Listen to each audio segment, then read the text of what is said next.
Hello, beautiful soul family. Rebecca here, your vibe mentor. And this continues to be the place for aspiring, purpose driven entrepreneurs who are looking to remove the blocks that hold them back from their purpose so that they can manifest abundance through it. Welcome to Monday Magic, my favorite day of the week. Going from the corporate world where Monday was the dreaded day, the day where the most heart attacks in the world occur, to Monday Magic Intuitive Energy Reading, my favorite day of the week. Monday is truly awesome, and I'm so happy to be here with you. So welcome, welcome, welcome. If you're new here, welcome to the family, welcome to the community.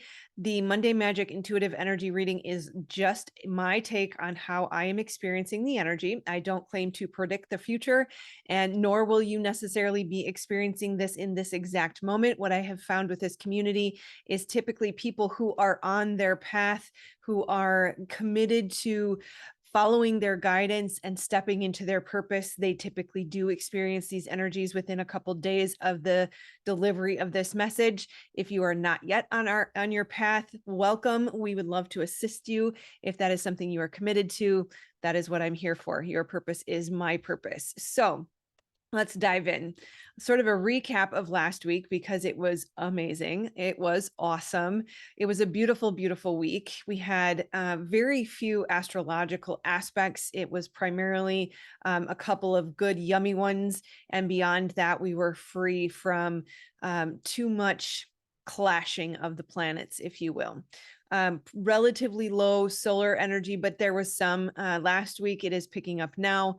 But we really just had a delicious, beautiful week. Lots of promise and hope and renewal and blossoming and new beginnings. And so many people were feeling good, just feeling generally high vibe, right? So what was really interesting was that there was a bit of a dissipation of that peak in energy. It was almost as if we collectively were on a high, and then there had to be sort of the dip that came after that. And it felt very much on a collective scale as if there was disappointment or letdown.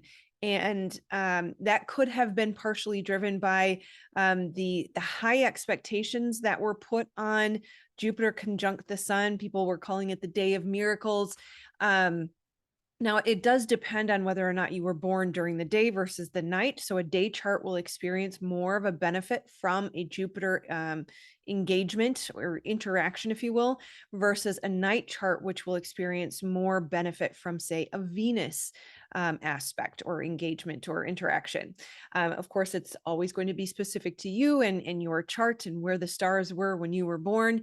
And so when we collectively say that is the day of miracles, we're setting people up. And I really noticed that it was sort of around the 12, 13, 14, where we noticed that dissipation in energy. Now, there might have been other reasons for collective disappointment.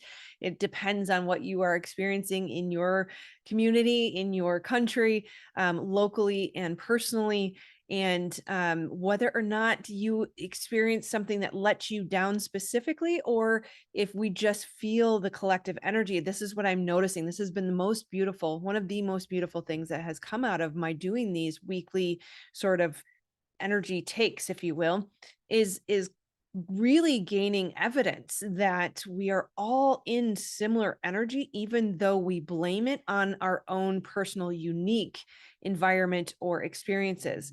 And so while one person might have experienced disappointment as it relates to health, and another as it relates to wealth, and another as it relates to relationship, we all, or many of us, most of us, especially those in this community, in this soul family, we often experience similar energies regardless of our personal experiences. So again, one of the biggest reasons I do this is to remind you, you are not alone, that we are all in this together.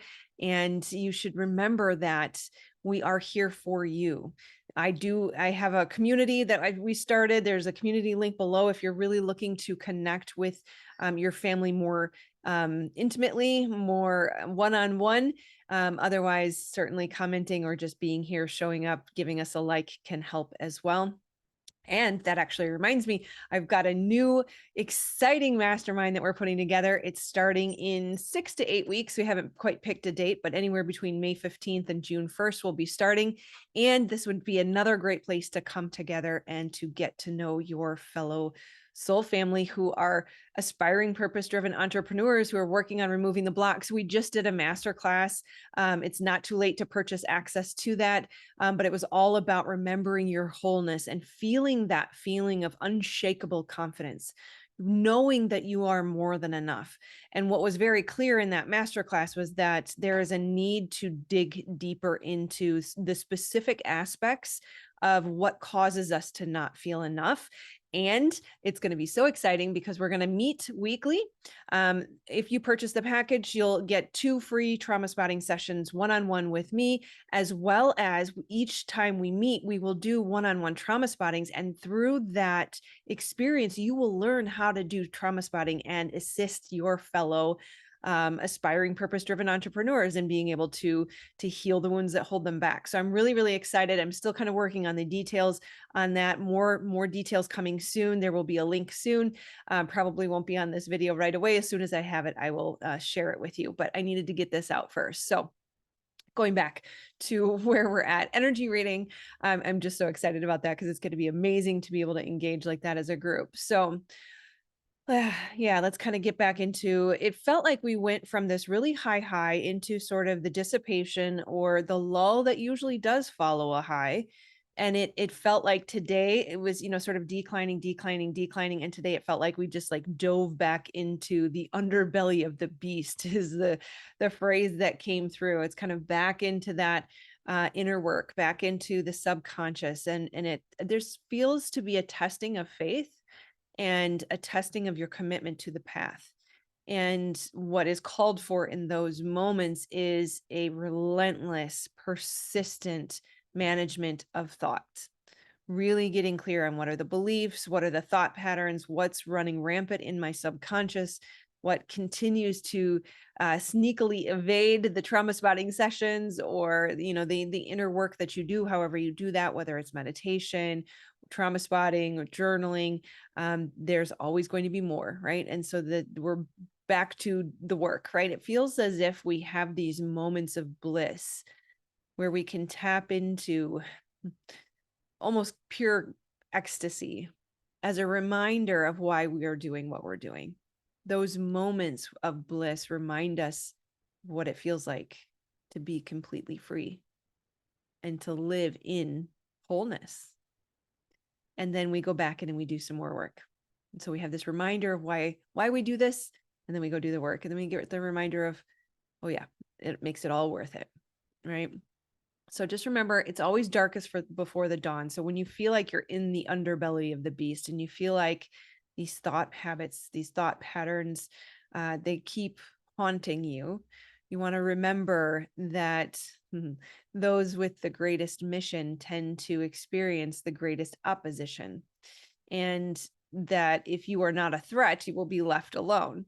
But if you are here to do something big, which most of you are in this community, and even globally, we'll say that eventually at some point, we're all here to do something good, whether or not you choose that path in this lifetime. You have that opportunity available to you. It is up to you and what you choose.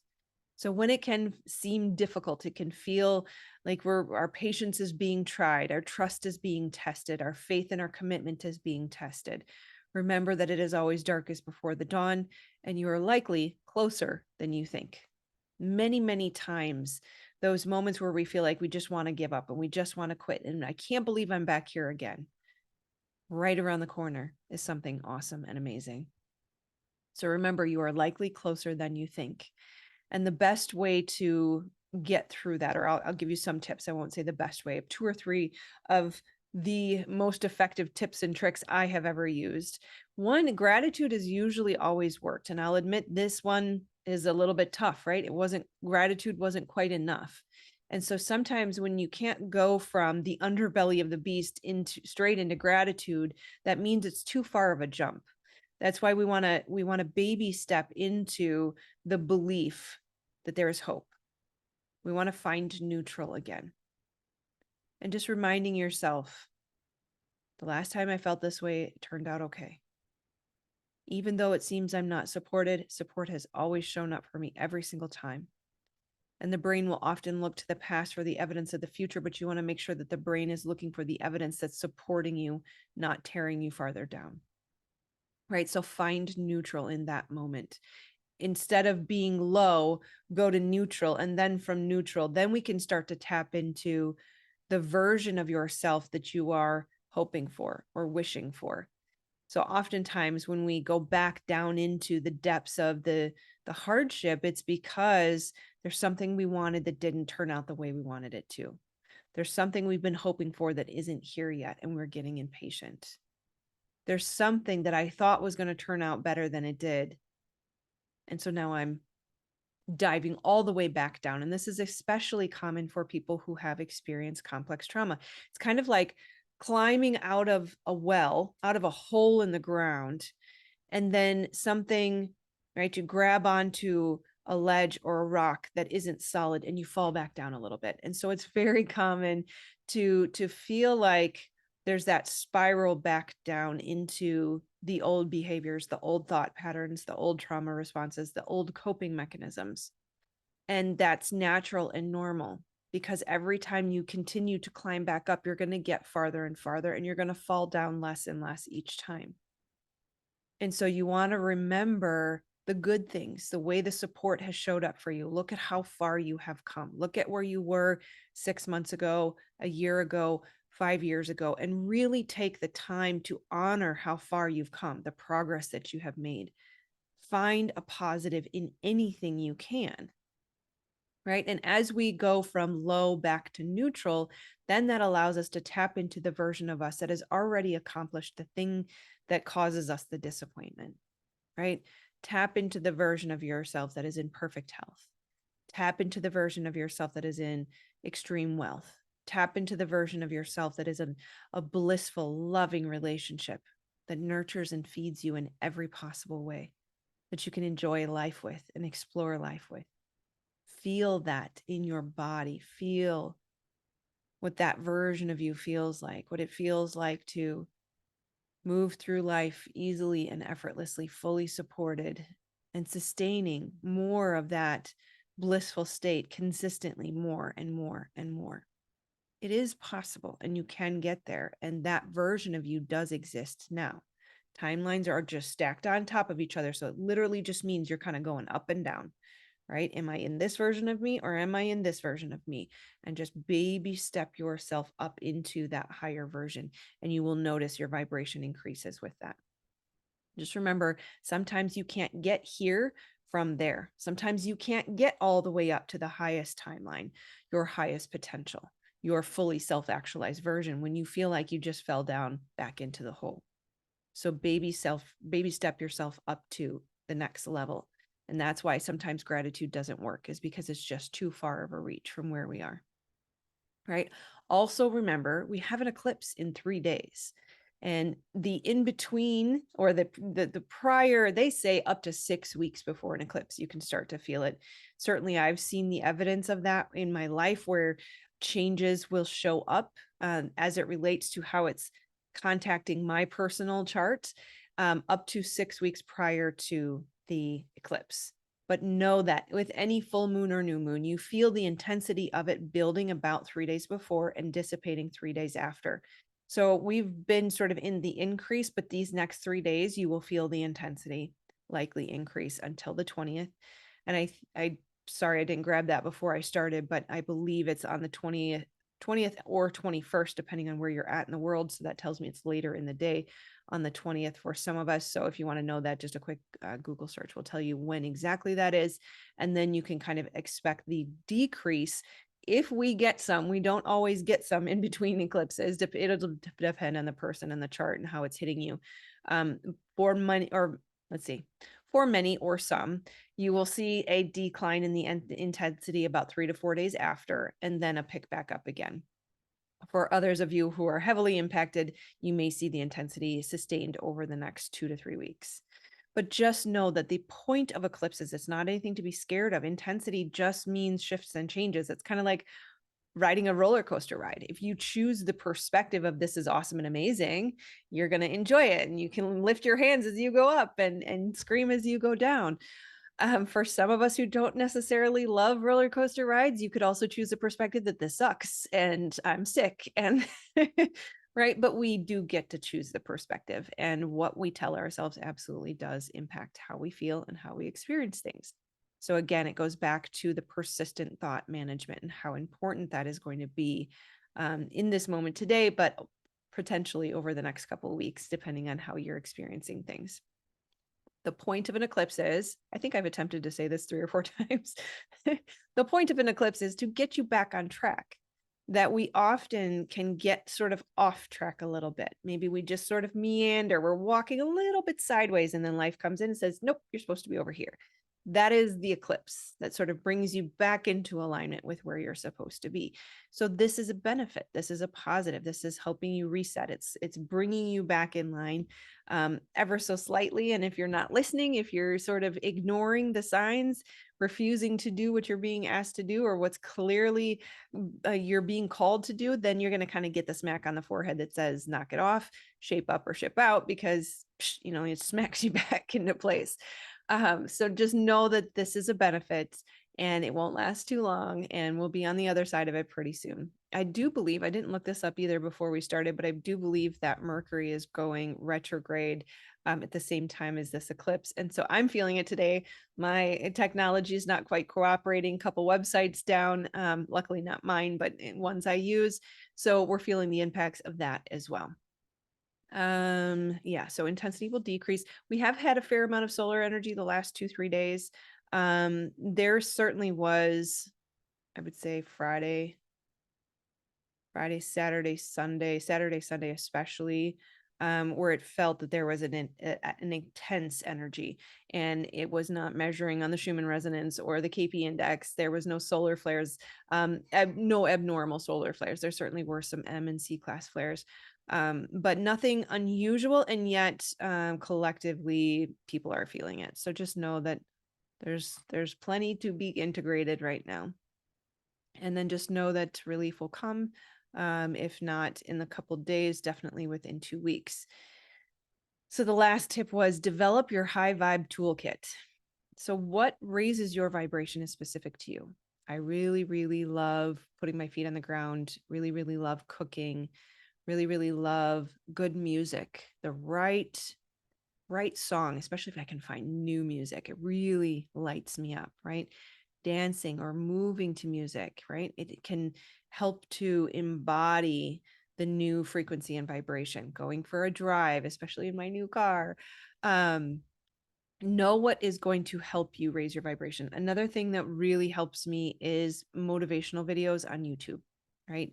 Not the ones that tell you to like hustle and grind and get up and get it, but more so have faith, you're cared for, trust. God's got this, right? That message that just reminds you like it's all going to be okay. And this is just another moment in time, right? So know what your high vibe toolkit is, and write it on a sticky note, stick it in your back pocket, literally carry it with you. Know how to nurture and feed yourself in the moments that are difficult. And know too that there is momentum gained in every energy. Every trajectory that you head in gains momentum as you continue to go in that trajectory, including down, right? So as you go into the underbelly of the beast, know that these thought habits gain momentum, right? The energy gains momentum, the frequency gains momentum. So if you're going down, you're going to keep going down and down and down and down and down, faster and faster and faster. If you're going up, you're going to keep going up and up and up and up, faster and faster and faster. And so that's why we want to have that high vibe toolkit is have the go-to things. As soon as you notice the potential of this, as soon as you notice it starting going down that path, take responsibility for your energy. This is for me too. Take responsibility. That there are times where we kind of want to let the inner child throw its fit, right? It didn't go my way and I'm pissed and I'm just going to pout, and I'm going to let myself pout for a little bit, right? In that moment, we have to take responsibility for stopping that trajectory. Otherwise, it will gain more momentum and it will be more difficult to stop. So You're not alone in that one. That is for me too. Good things are right around the corner. It'll be fun to see what these eclipses bring us. It'll be fun to see how we can ride the roller coaster of the next 2 to 3 weeks, make it fun, and get curious. This is always one that works best for me, is get curious in those moments of uncertainty, when the brain wants to get a little bit freaked out and the trauma demon wants to tell you you have to panic and become hyper vigilant and rush around like a chicken with your head cut off trying to find all the solutions to the problems. Know that that is the voice of lying Larry. Thank you, one of our beautiful community members, trying to trick you, trying to tell you something that is not true. Pessimist Pete is going to torture you as much as you allow him. Don't let the doubting demon tell you that it's all going to go to hell. Know that those are all lies. And it is up to you as the creator to be able to put a stop to that and to change your trajectory. All right. That feels complete. I love you, my friends. I look forward to seeing you in the upcoming masterclass for creating your or reintegrating. I'm still working on a name here for remembering your wholeness. There we go. Remembering your wholeness and knowing that you are, embodying that you are more than enough. Masterclass. Intimate connection for 6 to 8 weeks. Still working on that detail too, but it is going to be awesome and amazing. More information will come soon, I promise. Otherwise, just make sure you like, subscribe, and share if there's anybody that you know of that could benefit from this. And I will see you very, very soon. Take care, my friends. Namaste, and I love you.